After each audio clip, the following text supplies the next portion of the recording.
اللهم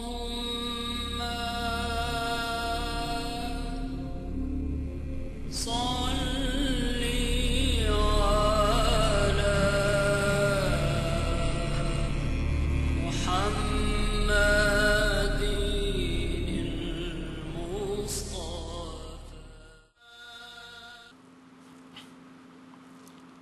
السلام علیکم ورحمۃ اللہ وبرکاتہ۔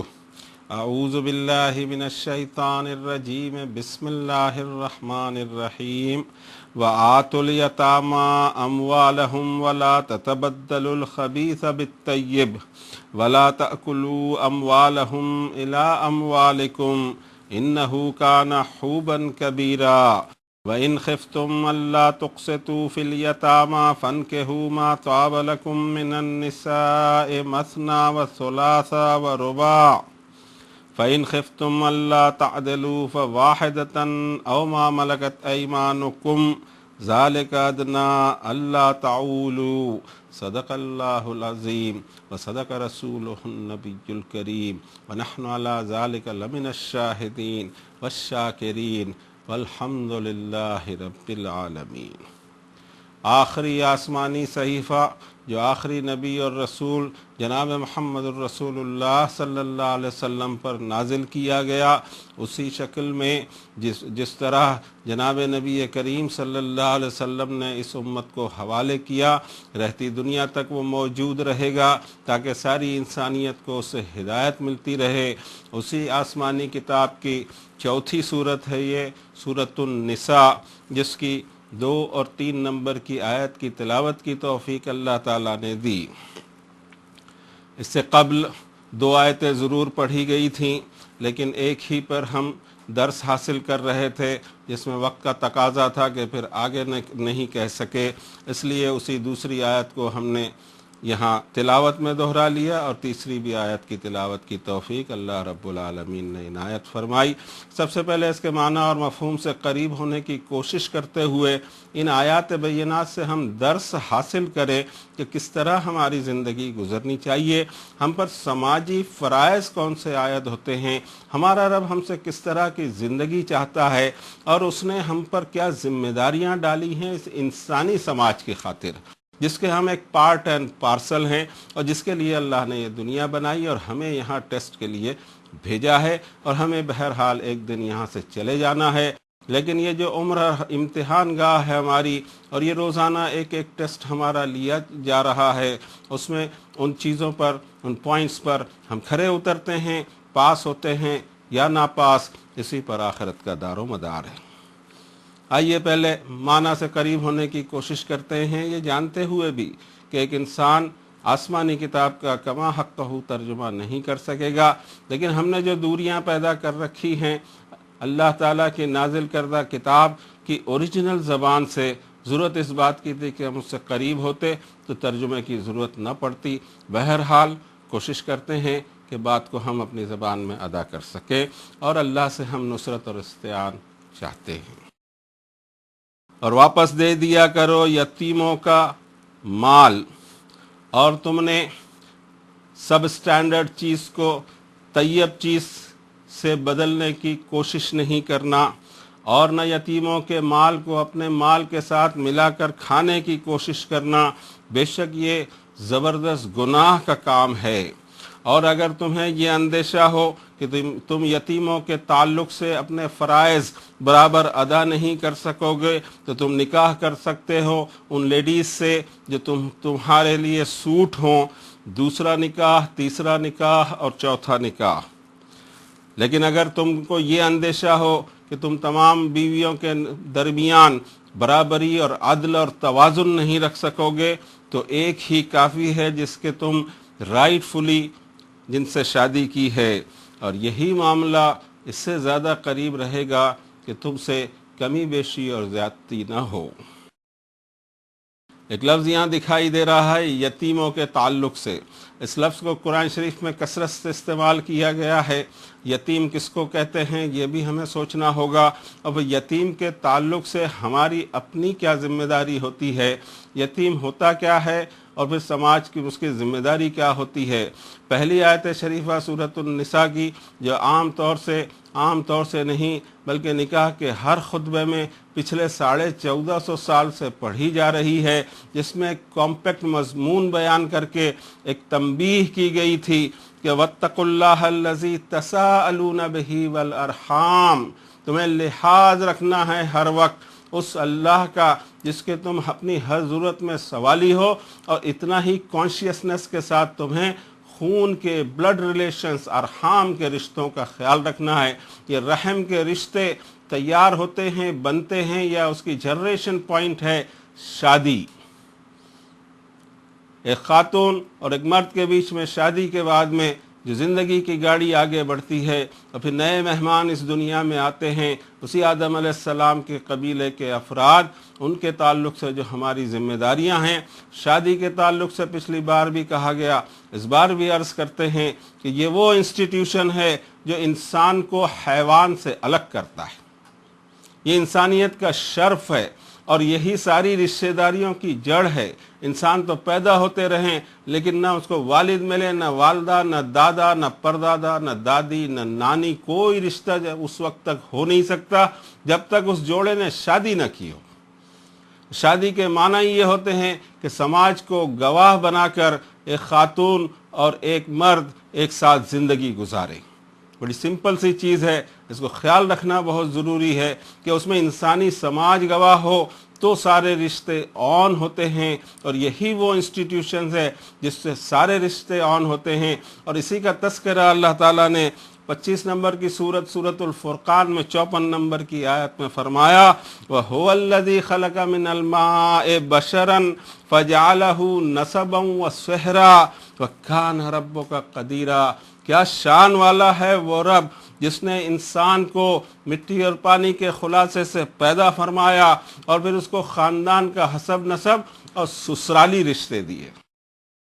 اب یہاں سے بھی سسرال کے ایک رشتے بنتے ہیں جس کے ذریعے اس کی گاڑی چلتی ہے، خود کی شادی کے وقت بھی رشتے بنتے ہیں، پھر اسی شادی کے نتیجے میں جو اولاد آتی ہے دنیا میں، وہ جب بڑی ہو پھر اس کی شادی ہو، پھر وہ خاندان پھیلتے چلے جاتا ہے۔ اس طرح جیسے کہ کوئی بہت بڑا برگد کا پیڑ ہو اور جس کی جڑیں زمین میں دور دور تک جا رہی ہوں، اس طرح اس انسان کو ایک زندگی گزارنے کے موقع اللہ تعالیٰ نے عنایت فرمائے۔ دوسری مخلوق بھی ہمیں دنیا میں دکھائی دیتی ہے، مگر اس مخلوق کو اگر غور سے دیکھیں، انسان کو کیسا دکھائی دیتا ہے؟ ایک نازک مخلوق ہے، اور اس زمین کی ساری چیزیں اس کے لیے لائف سپورٹ یا سروائیول کے لیے سپورٹ ہے اس کے لیے،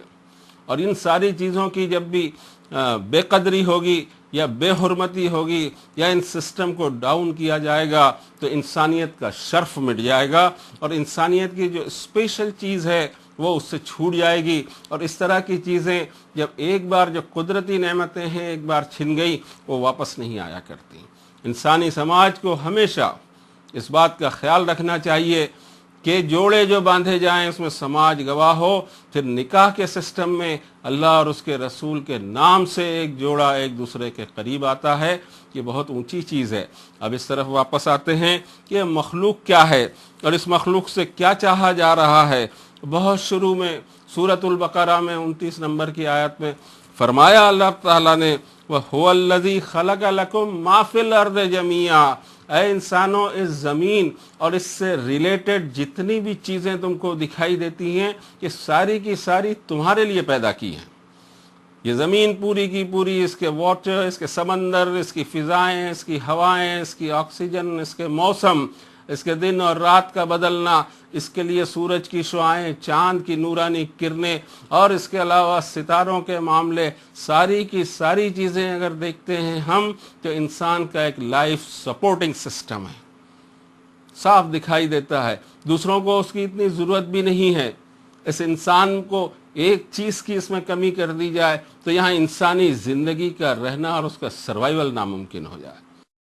صاف دکھائی دیتا ہے کہ اس مخلوق کو یہاں بھیجنے سے، یہ مخلوق یہاں کی بھی نہیں ہے، یہ بہت امپورٹنٹ چیز ہے۔ ہم کو اپنے آپ کو پہچاننا ضروری ہے، اور یہ کتاب اللہ کے بغیر ممکن نہیں ہوگا، اس لیے کہ ہم کہیں سے آئے ہیں، ہم یہاں کی مخلوق نہیں ہیں۔ یہ بات الگ ہے کہ جز ہمارا مٹی سے ہمارے بدن کے لیے اللہ نے بنایا، لیکن روح ہماری اوپر سے آئی ہے، آتما یا سول ہماری اوپر سے آئی ہے، اور آتما امر ہوا کرتی ہے۔ روح کو موت نہیں ہوتی، ہوتی ہے بدن کو موت۔ لائف تو چلتے رہتی، لائف جب نکل جائے گی تبھی وہ بدن ڈیڈ ہوگا۔ اگر اس ہاتھ کو کاٹ کے یہاں رکھ دیں، لائف یہاں رہ گئی، ہاتھ وہاں رہ گیا، وہ ہاتھ ڈیڈ ہو جائے گا۔ تو دکھائی دیتا ہے کہ بدن اس زمین کے اجزاء سے ضرور بنا ہے، لیکن روح اس میں کہیں سے آئی ہے، اور اس روح کو جسم کے ساتھ ملا کر ایک وجود دنیا میں آیا ہوا ہے، اور وہ اتنا نازک وجود ہے کہ اب اس کے سروائیول کے لیے اس کو دو زبردست سپورٹ دیا ہے اللہ تعالیٰ نے، اس کے رب نے، اور وہ زبردست سپورٹ ہے اس کی ماں، اس کی اور اس کے والد۔ بہت امپورٹنٹ چیز ہے۔ ان دونوں کی اگر سیوائیں نہ ہوتی، ان دونوں کی محنت اور مشقت نہیں ہوتی، تو ایک شخص اس عمر تک نہیں پہنچ سکتا تھا، آپ کے سامنے بیٹھ نہیں سکتا تھا۔ اور کیسی کیسی ان سے محنتیں لی ہوں گی، کیا کیا انہوں نے قربانیاں دی ہوں گی، اپنے آرام کو چھوڑا ہوگا، اپنی نفاست کو چھوڑا ہوگا، اپنی کمائی کے بڑا حصہ خرچ کیا ہوگا، اپنے اوقات لگائے ہوں گے، بہت درجے دیے اللہ تعالیٰ نے، اور انہی درجے کے اندر میں والدہ کا درجہ تو اور اس سے زیادہ بیان فرمایا رب تعالیٰ نے 31 نمبر کی سورت کی 14 نمبر کی آیت میں۔ رب تعالیٰ فرماتے ہیں وَوَصَّيْنَا الْإِنسَانَ بِوَالِدَيْهِ، ہم نے بار بار نصیحت کی ہے انسان کو اپنے والدین کے تعلق سے۔ فرماتے ہیں حملتہ امہ وہنا علی وہن وفصالہ فی عامین ان اشکر لی ولوالدیک الی المصیر۔ اس کی والدہ نے جس دن سے انسیپشن ہوا ہے، حاملہ ہوئی ہے، تکلیف پر تکلیف اس نے اٹھائی ہے، مسلسل کئی مہینے، 9 مہینے تک کے وہ پریشان رہی ہے، اور وہ تکلیف کے ساتھ اس کو ڈیلیور بھی کیا ہے۔ آسانی سے ڈیلیوری بھی نہیں ہوتی، سب کو پتہ ہے، اور تکلیف کے بعد ڈیلیوری دینے کے بعد مسلسل 2 سال تک اس کی نرسنگ کی ہے، تب جا کے یہ پودا پروان چڑھا ہے۔ اور اللہ تعالیٰ فرماتے ہیں کہ وصیت میں نے کی ہے، اور اس میں والدہ کے خصوصاً ذکر کرتے ہوئے فرمایا کہ انشکر لی ولوالدیک، میرا بھی شکر گزار بنے رہنا، اور تیرے والدین کا بھی شکر گزار بنا رہنا، کہ اگر انہوں نے یہ محنت نہ کی ہوتی تو تو اس منزل پہ نہیں آتا، تیرے لیے یہ چانس نہیں ہوتا کہ اپنے اعمال کے ذریعے جنت کو کما سکے، اور جنت جیسی نعمت کو کما سکے، اس کے پہلے ہی دنیا میں تو فنا ہو جاتا۔ والدین ہمارے طے ہیں، اور اقربا بھی ہمارے طے ہیں، لیکن یتیم طے نہیں ہیں، اس کی جنس طے نہیں ہے، لڑکا بھی ہو سکتا ہے، لڑکی بھی ہو سکتی ہے، ایک بھی ہو سکتے ہیں، کئی بھی ہو سکتے ہیں، پھر ان کا رنگ الگ ہو سکتا ہے، ان کی نسل الگ ہو سکتی ہے، ان کی مادری زبان کچھ اور ہو سکتی ہے، ان کا مذہب بھی کچھ اور ہو سکتا ہے، لیکن اگر وہ یتیم ہے تو وہ یتیم کہلائے گا۔ اور اگر وہ یتیم ہے اور اس کو اللہ تعالیٰ نے وہ لائف سیونگ سپورٹ نہیں دیا ہے جو والدین کے نام سے کہا جاتا ہے، اس سپورٹ کو اپنی مشیت کے تحت، چاہے ایک کو چاہے دونوں کو، چاہے والد اس کے گزر گئے ہوں، چاہے والدہ اس کی گزر گئی ہوں، چاہے دونوں اس کے گزر گئے ہوں، تو پوری کی پوری ذمہ داری انسان کے سماج پر ڈالی ہے کہ ایک انسانی بچہ، ایک آدم علیہ السلام کی خاندان کا ایک فرد مصیبت میں ہے، اس کو یہ لائف سپورٹنگ سسٹم میں نے نہیں دیا ہے، وہ میری اپنی مشیت ہے، تم کو میں آزمانا بھی چاہتا ہوں کہ تم اس کے ساتھ کیا سلوک کرتے ہو۔ سارا کا سارا مکہ اور اس کی آبادی اور اس کے اطراف کی آبادی اور جزیرت العرب کی آبادی اس دین کے گود میں آ گئی جو دنیا کے لیے رحمت ہی رحمت تھا۔ یتیموں، کوئی شخص یتیم، کوئی بچہ یتیم ہو جائے تو ایسا دکھائی دیتا ہے کہ ساری آبادی کو فرمایا کہ اس کی دیکھ بھال کرے ویسے جیسے اس کے والدین کرتے ہیں۔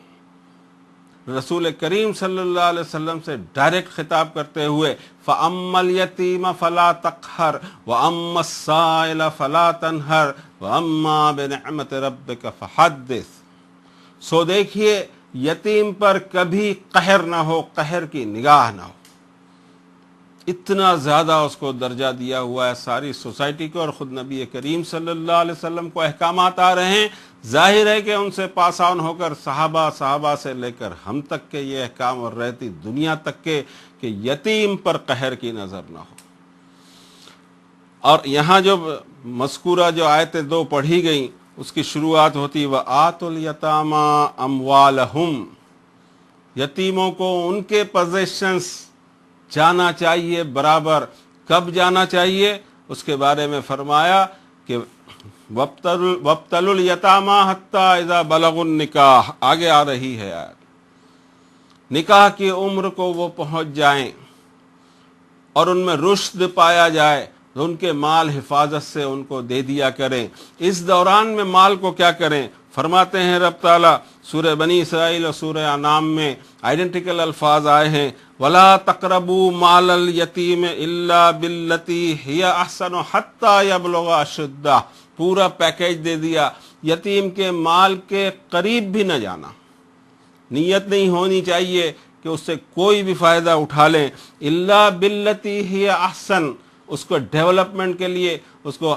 حسین کو احسن کرنے کے لیے۔ احسن لفظ الف سے جو چیز بنے گی کبیر سے اکبر بنے گا، صغیر سے اصغر بنے گا، اسی طرح حسین سے احسن بنے گا کہ اس کو مزید اس کے اندر میں نکھار پیدا کرنا ہو، اس کے اندر فائدے کرنا ہو۔ یہ ساری ذمہ داری تمہاری ہے، تم کو کیئر ٹیکنگ پورے سماج کو دیا گیا کہ یتیم کے جو پوزیشنز ہیں ان پوزیشنز کو، ان کی پرورش اور نگہداشت ایک الگ شے ہے، ان کے دیکھ بھال الگ شے ہے، اور اس سے آگے کی چیز کہ ان کے جو پوزیشنز ہیں ان کی کیئر ٹیکنگ ہونی چاہیے، کسی بری نیت سے اس کے قریب نہ جائیں۔ اور پھر اس کی ایک لمٹ بتائی کہ ساری چیزوں کی لمٹ ہوا کرتی ہے، حتیٰ یبلغ اشدہ، میچورٹی کو پہنچ جائیں، اب وہ اپنے بارے میں فیصلہ کرنے کے قابل ہیں، اب پھر مداخلت کی ضرورت نہیں، اس لیے کہ انسان کو اللہ نے جو آزادی دی ہے وہ سلب نہیں ہونی چاہیے۔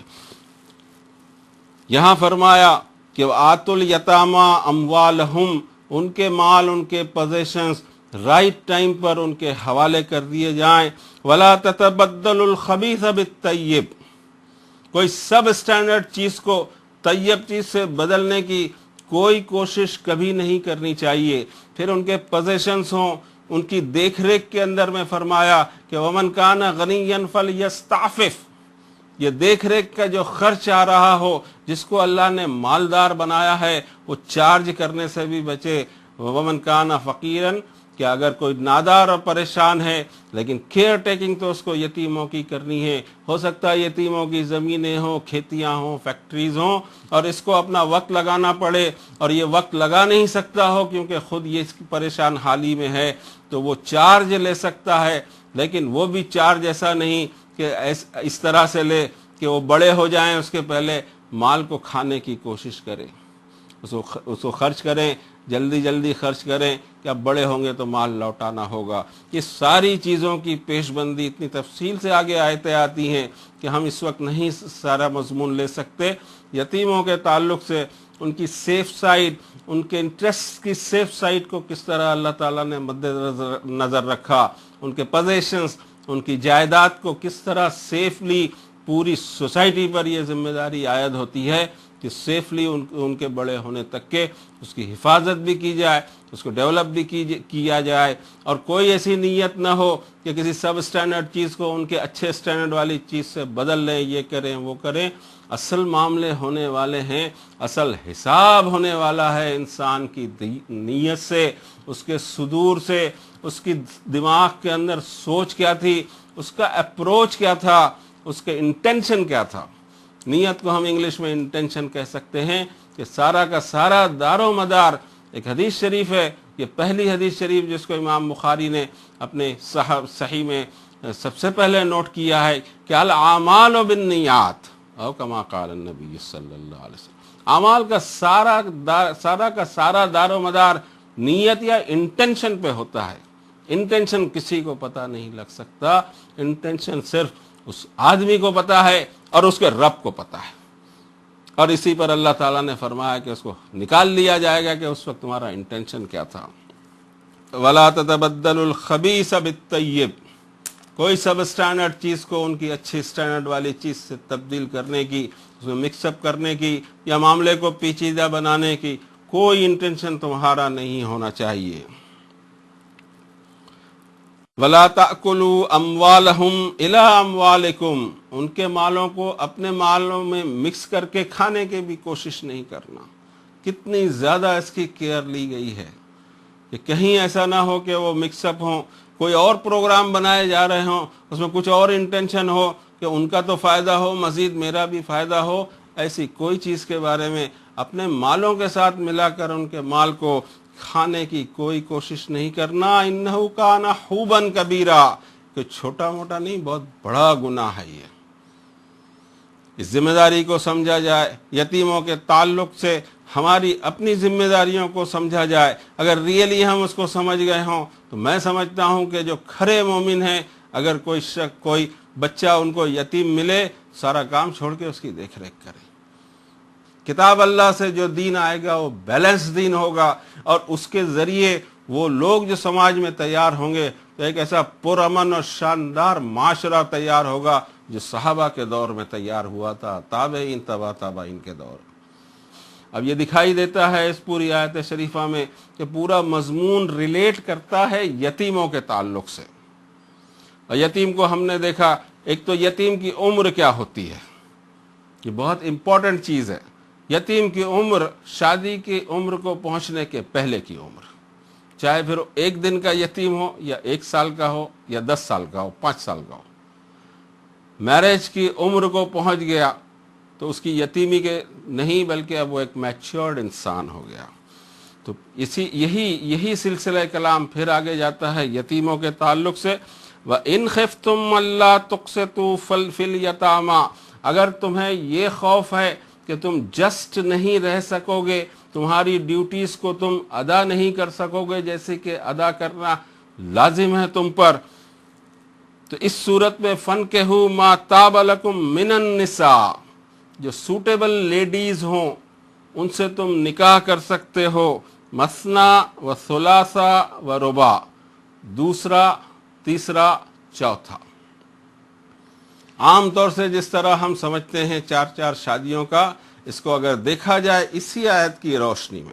نساء لفظ آ گیا، اور یتیم کے تعلق سے میں اگر ڈیوٹیز برابر نہیں دے سکتا، ہو سکتا ہے کہ وہ ایسی بچیاں ہیں کہ جہاں میرا جانا آنا رات بے رات نہ ہو سکے، ہو سکتا ہے کہ شدید بیماری میں ہوں، ہو سکتا ہے کہ کچھ ایسی ڈیوٹیز ہوں کہ میں اس گھر میں داخل نہیں ہو سکتا، اور خود میں اس گھر میں جانے کے لیے یا وہاں کوئی اپنی خدمت انجام دینے کے لیے اگر والد گزر گئے ہیں تو وہاں ایک بیوہ خاتون بھی ہے، اس بیوہ خاتون کے گھر میں بے وقت نہیں جا سکتا، ہو سکتا ہے کہ وہ لڑکیاں جوان ہوں، اس صورت میں بھی میں وہاں جا نہیں سکتا، لیکن مجھ پر اللہ تعالیٰ نے، میرے رب نے جو میری ذمہ داریاں ڈالی ہیں یتیموں کے تعلق سے، اگر میں اس کو پوری طریقے سے ادا نہیں کر پا رہا ہوں تو یہ جو بیوائیں ہیں جو سوٹیبل ہیں، 2 نکاح، 3 نکاح، 4 نکاح۔ اس صورت میں سب سے اہم جو مسئلہ ہوگا کہ نہ صرف یہ کہ یتیم بلکہ بیوہ کا بھی مسئلہ ہوگا، اور پھر جس بیوہ سے میں نے شادی کی ہے ایز اے سیکنڈ وائف لایا ہوں تو اس کے پہلے شوہر کی جو بھی اولاد ہے وہ ساری کی ساری اولاد میری ربیبہ اولاد کہلائے گی، میرے ربائب بیٹے ہوں گے، میری ربائب بیٹیاں ہوں گی، وہ اب میں پوری کیئر ان کی ویسے ہی لے سکتا ہوں جیسے میں اپنے اون بچوں کی اور میرے اپنے بیٹے بیٹیوں کی کیئر لیتا ہوں، اس لیے کہ اس ماں سے ہی میں نے نکاح کر لیا جو ماں تھی ان بچوں کی، تو ظاہر ہے کہ ماں تو رہے گی ہی رہے گی۔ فادر ان کا الگ تھا، پہلا خاوند تھا جس کا انتقال ہو چکا ہے، اب اس بیوہ سے جب میں شادی کرتا ہوں ایک زبردست مسئلے کا حل یہ نکلتا ہے کہ بیوہ کو بھی خاوند مل جاتا ہے اور بچوں کو والد مل جاتا ہے۔ اب اس گھر میں میرا رات بے رات آنا جانا ہو، ایمرجنسی پیریڈز ہوں، جیسے بھی ہو، وہ گھر میرے لیے اپنے گھر جیسا ہو سکتا ہے۔ 2، 3، 4، اور اس کے بعد کہا کہ اب یہاں سے ایک نئی ذمہ داری، ایک ذمہ داری پوری کرنے جا رہے ہو یتیموں کے تعلق سے، تو ایک دوسری ذمہ داری تم پر یہ آتی ہے کہ فَإِنْ خِفْتُمْ أَلَّا تَعْدِلُوا فَوَاحِدَةً، اگر تمہیں یہ خوف ہو کہ میں یہاں بیلنس نہیں کر سکوں گا دوسری بیوی لا کر، دونوں میں یا تینوں میں یا چاروں میں، اگر یہ اندیشہ ہے تو ایک ہی شادی پہ بس رکھنا، ذالک ادنا اللہ تعولو، یہ معاملہ جو ہے کہ تم ناانصافی میں نہ پڑو گے، زیادتی تم سے سرزد نہیں ہوگی، تو یہ معاملے پہ نظر رکھنا کہ ایک نیکی کمانے کے لیے ایک آدھ دو گناہ اور کمائے جا رہے ہوں تو بات ہی بگڑ گئی، بیلنس شیٹ کیا بتائے گی، ڈیبٹ کریڈٹ کا میزان بگڑ جائے گا۔ کمانے تو گئے تھے نیکی، یتیموں کے تعلق سے ذمہ داری ادا کرنے، لیکن ایک ایسی ذمہ داری اپنے گلے میں باندھی ہے کہ اس کے ساتھ نباہ نہیں ہو رہا ہے، وہاں عدل نہیں ہو رہا ہے، دو بیویوں کے درمیان توازن نہیں رکھ سک رہا ہوں، بیویوں کے جو حقوق ہیں دونوں کے ایکول میں ادا نہیں کر پا رہا ہوں، تو ایک نیا گناہ کما بھی رہا ہوں۔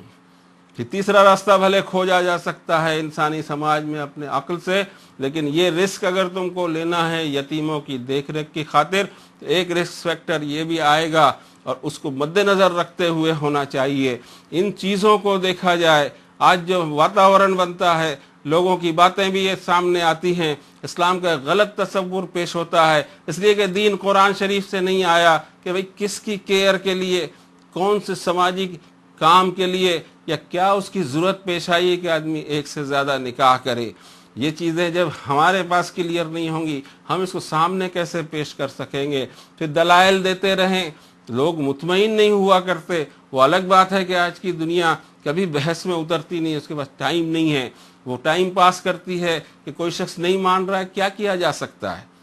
لیکن ہم اچھی طرح خیال رکھیں کہ ہمارا پکچر دنیا میں اچھا نہیں ہے، وہ ہماری اپنی وجہ سے ہے، اس لیے کہ جس دین پر ہم عامل ہیں وہ قرآن شریف سے نہیں دکھائی دیتا، ورنہ ہمیں پتہ ہو ان آیتوں کو اگر ہم پیش کریں تو ہر ہوش مند اور ہر انصاف پسند آدمی کہے گا کہ اس سے بہتر کوئی بات نہیں ہو سکتی کہ بیواؤں کے بھی مسئلے حل ہوں، یتیموں کے بھی مسئلے حل ہوں، اور ایک سماج صحت مند زندگی گزارے۔ اسی پر آج کی بات ختم کرتے ہیں، صرف یہ دعا کرتے ہوئے، یا اللہ ہمیں آپ کا دین، آپ کی کتاب سے سمجھنے کی توفیق عطا فرمائیے، اور عمل کرنے کے لیے نبی کریم صلی اللہ علیہ وسلم کی سنتیں، آپ کی احادیث شریفہ سے روشنی حاصل کرتے ہوئے اپنے فرائض ہم انجام دے سکیں، ہم گناہوں سے بچ سکیں، جن چیزوں کو آپ نے ہم پر لاگو کی ہیں ان کا پتہ لگا کر ہماری ذمہ داریوں کو ہم ادا کر سکیں۔ ربنا لا تؤاخذنا ان نسینا